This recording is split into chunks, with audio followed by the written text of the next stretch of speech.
పెనుకొండలో పర్యాటక అభివృద్ధి, మంత్రి సవిత కామెంట్స్. అందరికీ నమస్కారం. స్టార్ జే మనం న్యూస్ కు స్వాగతం. ఆంధ్రప్రదేశ్ రాష్ట్రాన్ని పర్యాటక హబ్ గా తీర్చిదిద్దేందుకు కూటమి ప్రభుత్వం వేగంగా అడుగులు వేస్తోంది. ఇందులో భాగంగా శ్రీ సత్యసాయి జిల్లా పెనుకొండలో పర్యాటకుల సౌకర్యార్థం అటవీ శాఖ ఆధ్వర్యంలో ఏర్పాటు చేసిన టోల్ గేట్ ను రాష్ట్ర మంత్రి సవిత ప్రారంభించారు. పెనుకొండ పర్యాటక అభివృద్ధి, ఇస్కాన్ ఆలయ నిర్మాణంపై ఆమె పలు కీలక వ్యాఖ్యలు చేశారు. ఆ వివరాలు ఇప్పుడు చూద్దాం. పర్యాటక రంగానికి పెద్దపీట. రాష్ట్రాన్ని పర్యాటక రంగంగా అభివృద్ధి చేసేందుకు CM Chandrababu Naidu, deputy CM Pawan Kalyan విశేష కృషి చేస్తున్నారని మంత్రి సవిత కొనియాడారు. రాష్ట్రంలో పర్యాటక అవకాశాలు ఉన్న ప్రతి ప్రాంతాన్ని గుర్తించి మౌలిక వసతులు కల్పిస్తున్నామని ఆమె తెలిపారు. 450 కోట్లతో ఇస్కాన్ టెంపుల్ పెనుకొండకు ఆధ్యాత్మిక శోభను తీసుకొస్తూ సుమారు 450 కోట్ల భారీ వ్యయంతో ఇస్కాన్ టెంపుల్ నిర్మాణ పనులు ప్రారంభించినట్టు మంత్రి వెల్లడించారు. పర్యాటకుల భద్రతే లక్ష్యం. పెనుకొండ కొండకు పర్యాటకుల తాకిడి విపరీతంగా పెరిగిందన్నారు. ముఖ్యంగా పొరుగు రాష్ట్రం కర్ణాటకలోని బెంగళూరు తదితర ప్రాంతాల నుండి వారాంతంలో వందల సంఖ్యలో బైక్ రైడర్లు వస్తున్నారని మంత్రి తెలిపారు. వారి భద్రతను దృష్టిలో ఉంచుకొని అటవీ శాఖ ఆధ్వర్యంలో కొండపై సీసీ కెమెరాలతో పాటు టోల్గేట్ కూడా ఏర్పాటు చేసినట్లు వివరించారు. పర్యాటకులు బస చేసేందుకు వీలుగా గదులు నిర్మించి అన్ని వసతులు అందుబాటులోకి తెచ్చామన్నారు. త్వరలో నగర వనం ప్రారంభం. 44వ జాతీయ రహదారికి ఆనుకొని నగర వనం ప్రాజెక్టును సిద్ధం చేశామని మంత్రి సవిత పేర్కొన్నారు. అందులో పిల్లల కోసం చిల్డ్రన్ పార్క్, స్విమ్మింగ్ పూల్ వంటి అత్యాధునిక సదుపాయాలు ఏర్పాటు చేశామని, అతి త్వరలో దీన్ని ప్రజలకు అందుబాటులోకి తీసుకొస్తామని ప్రకటించారు. గత ప్రభుత్వంపై విమర్శలు. ఈ సందర్భంగా గత వైసీపీ ప్రభుత్వంపై మంత్రి తీవ్ర విమర్శలు చేశారు. గత 5 ఏళ్లలో వైసీపీ పాలకులు అభివృద్ధిని గాలి కొదిలేయడం వల్లే రాష్ట్రం ఎంతో వెనక్కి వెళ్లిపోయిందని మండిపడ్డారు. అసలైన అభివృద్ధి అంటే ఏంటో ఇప్పుడున్న ప్రభుత్వం చేసి చూపిస్తోందని మంత్రి సవిత స్పష్టం చేశారు. ఈరోజు నగర వన్ యోజన కింద మరి ఈరోజు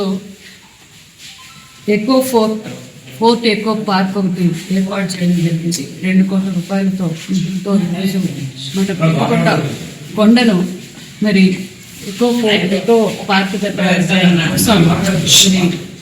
2 కోట్ల నిధులు కూడా కేటాయించడం జరిగింది.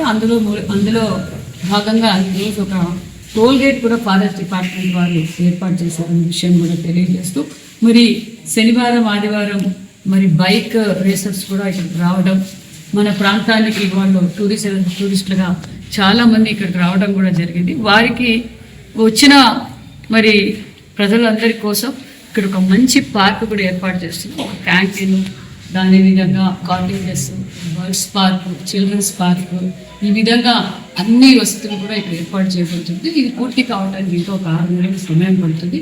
ఈరోజు ఫస్ట్ మరి ఎలాంటి అసాంఘిక కార్యక్రమాలు జరగకుండా ఉండడం కోసం ఒక టోల్ గేట్ ఏర్పాటు చేయడం, అక్కడ 2 వాచ్మ్యాన్లు ఉంటారు, సీసీ కెమెరాలు ఉంటాయి.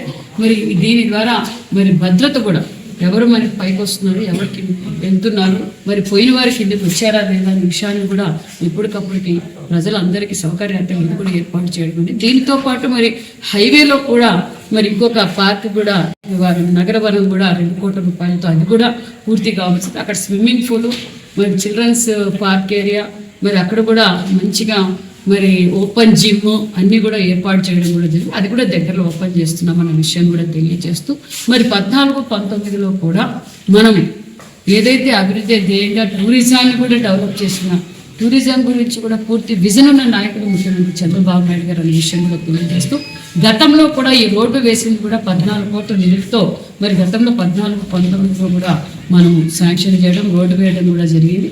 అప్పుడు కరెంటుకు కూడా సుమారుగా 1.5 కోట్ల రూపాయలతో కరెంటుకు కూడా మనము పర్మిషన్ ఇవ్వడం జరిగింది. మరి వైసీపీ ప్రభుత్వం రావడంతో మరి అన్ని డిపార్ట్మెంట్లని భూస్థాపితాలు చేయడం విషయం మనకు తెలుసు.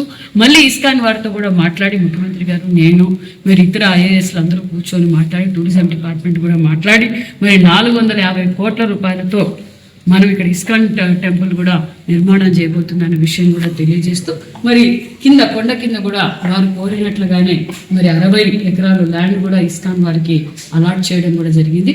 మన ప్రాంతాన్ని టూరిజం ఒక పక్క అన్ని విధాలుగా మనం డెవలప్ చేస్తున్నాం అన్న విషయం కూడా మీకు తెలియజేస్తూ, మరి నిజంగానే ముఖ్యమంత్రి చంద్రబాబు నాయుడు గారికి మా పెనుగొండ నియోజకవర్గం తరఫున ప్రత్యేకమైన ధన్యవాదాలు కూడా తెలియజేస్తున్నాం.